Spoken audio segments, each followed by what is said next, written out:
Halo teman-teman, kali ini kita kembali lagi di channel saya Pra Academy tutorial menggunakan epaksi. Kali ini kita akan membahas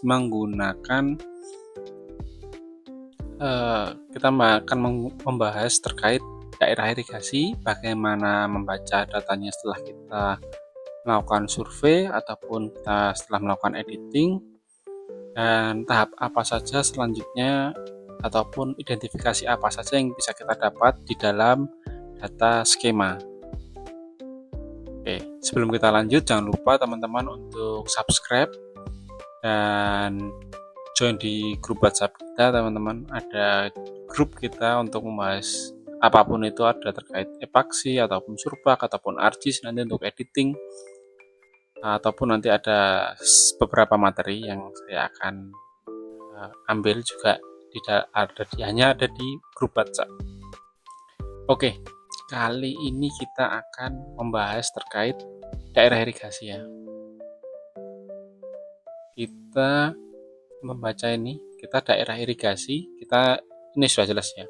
Kita bisa membacanya dengan nama daerah irigasi Toli-Toli 2, kemudian dengan kode DIR 88009999, kemudian 2000, luasnya 2400 hektar.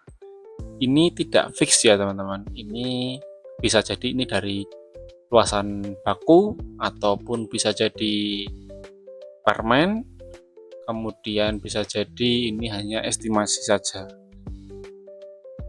Jadi nantinya yang dipakai yang mana datanya untuk luasnya, yaitu luas dari data epaksi, karena data epaksi adalah data yang sudah terverifikasi teman-teman melakukan survei. Oke, lanjut kita ke kewenangan. Biasanya kita ini adalah kewenangan kabupaten, bisa provinsi ataupun pusat. Kemudian ada download skema jaringan. Di sini nantinya akan ada data ataupun skema jaringan, skema bangunan yang bisa kita upload di dalam data epaksi kita,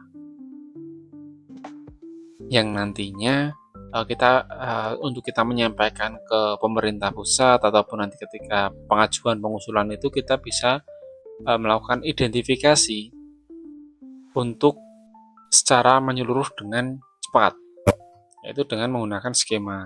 Nanti akan ada skema bangunan, skema jaringan, itu nanti akan muncul. Nanti akan saya buatkan video terkait skema ya teman-teman. Oke. Kemudian ini ada jumlah aset PAI. Yang pertama ada jumlah saluran. Jumlah saluran ini termasuk saluran primer, sekunder, tersier, kuarter, pembuang.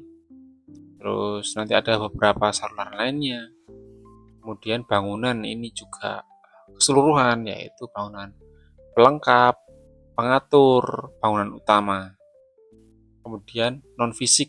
Non-fisik ini hasil dari pengisian IKSI, pengisian dari IKSI yang nantinya didapat dari beberapa sumber, yaitu dari petani, P3A, kemudian dari PU Pemda, dari pusat maupun dari kabupaten, pusat, provinsi, itu nanti ada sendiri-sendiri.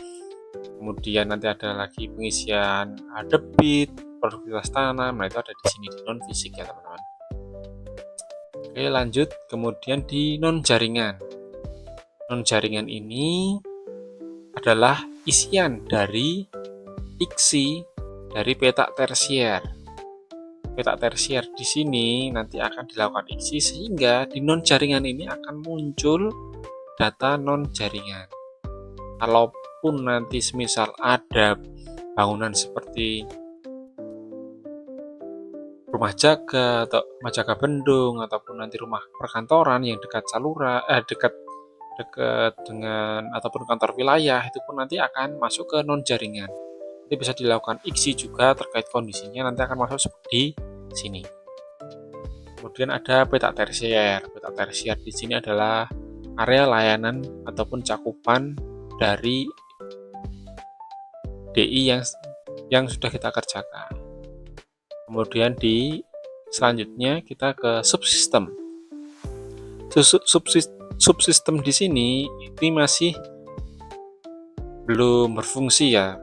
Kalau menurut saya, mungkin koreksi teman-teman kalau ada yang sudah tahu, silahkan tulis di kolom komentar. Kita bisa sharing atau diskusi atau join di grup WhatsApp, nanti kita bisa diskusi terkait subsistem karena saya masih belum menemukannya.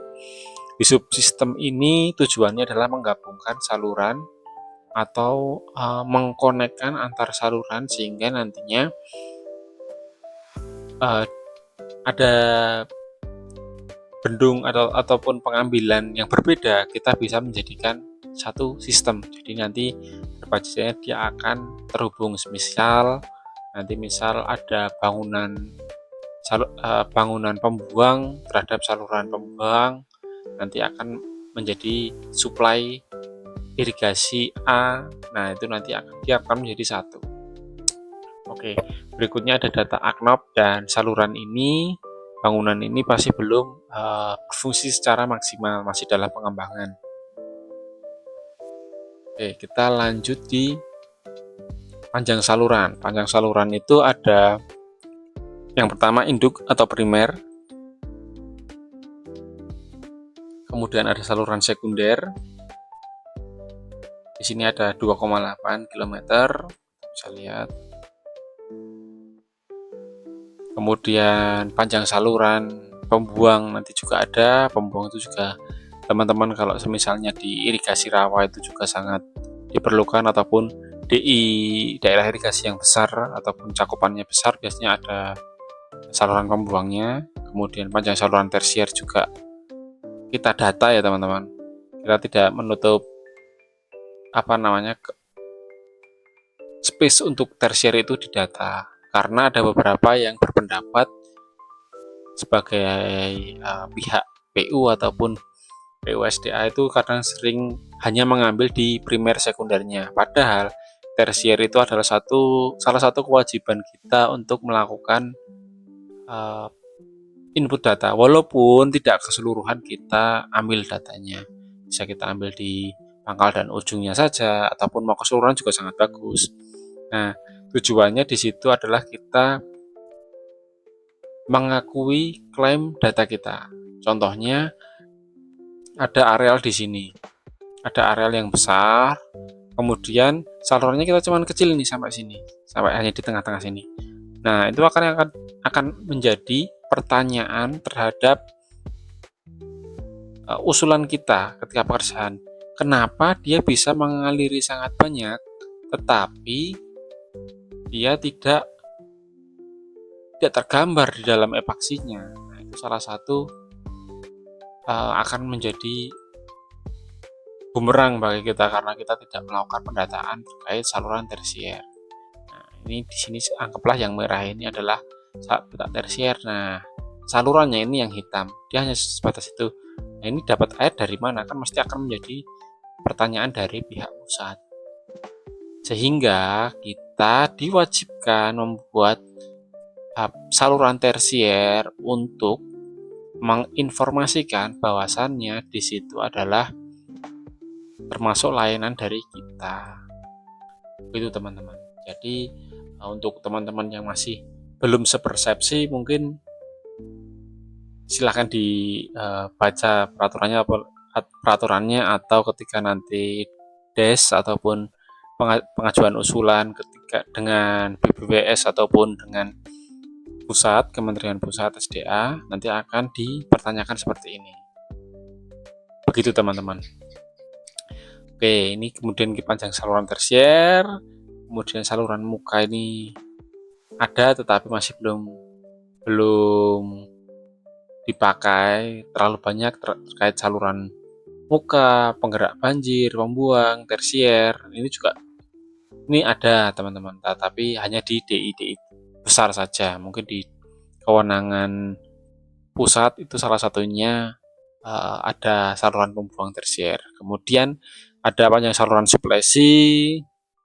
saluran gendong kuarter. Nah, ini ada yang berpendapat saluran gendong dengan kuarter itu hampir sama, juga ada yang persepsinya berbeda-beda.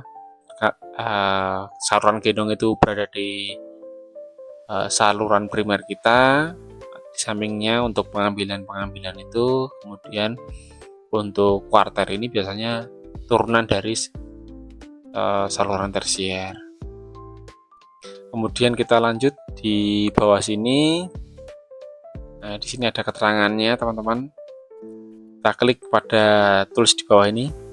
Di menu akan muncul identifikasinya terkait luas potensial, fungsional, luas baku. Kemudian ada salurannya, ada jumlahnya ada berapa. Kita bisa klik di sini, nanti akan masuk ke saluran. Nah, ini adalah cara identifikasi cepat kita untuk melihat saluran yang kita kerjakan. Nah, nanti ini juga ada nih, teman-teman. Jenis aset bangunannya seperti apa, nanti juga ada teridentifikasi kondisi asetnya seperti apa. Nanti akan muncul juga, teman-teman. Dapat menjadi scoring berada di sebelah kanan sini. Kemudian ini adalah full screen, yaitu adalah menampilkan secara penuh untuk layar. Kemudian ada zoom in, zoom out.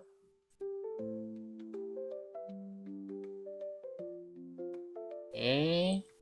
Kemudian di bagian kanan atas ini untuk layar, biasanya kita gunakan adalah yang satelit. Kemudian kita aktifkan saluran, kemudian bangunan juga, dan peta tersier. Adapun nanti dibutuhkan misal memunculkan kondisi. Nah, ini karena belum dilakukan IKSI sehingga nilai kondisinya belum muncul. Nanti akan muncul warna, ini sudah muncul nih, kondisi berwarna hijau. Berarti ini kondisinya baik ya, teman-teman. Nanti kalau kuning untuk sedang, merah untuk rusak. Kemudian saluran IKSI ini data IKSI-nya, tetapi ini jarang digunakan. Ini hanya rumus yang dia konekkan kepada data tersebut. Ini kemudian bangunan IKSI sama, kita coba. Nah, ini ada seperti ini, belum dilakukan IKSI katanya. Jalan usaha tani juga ada biasanya, teman-teman, tetapi ini jarang sekali digunakan, kecuali memang tertib jalan usaha tani seperti kecil-kecil seperti ini biasanya bisa didata juga.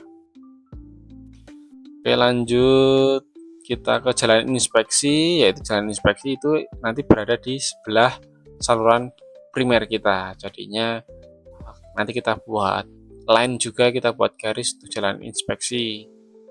Kemudian ada area layanan dan masyarakat adat. Ini masih belum digunakan secara maksimal untuk area layanan dan masyarakat adat. Oke, mungkin untuk itu, teman-teman, pembahasan terkait daerah irigasi. Jadi teman-teman mendapatkan insight yang baru.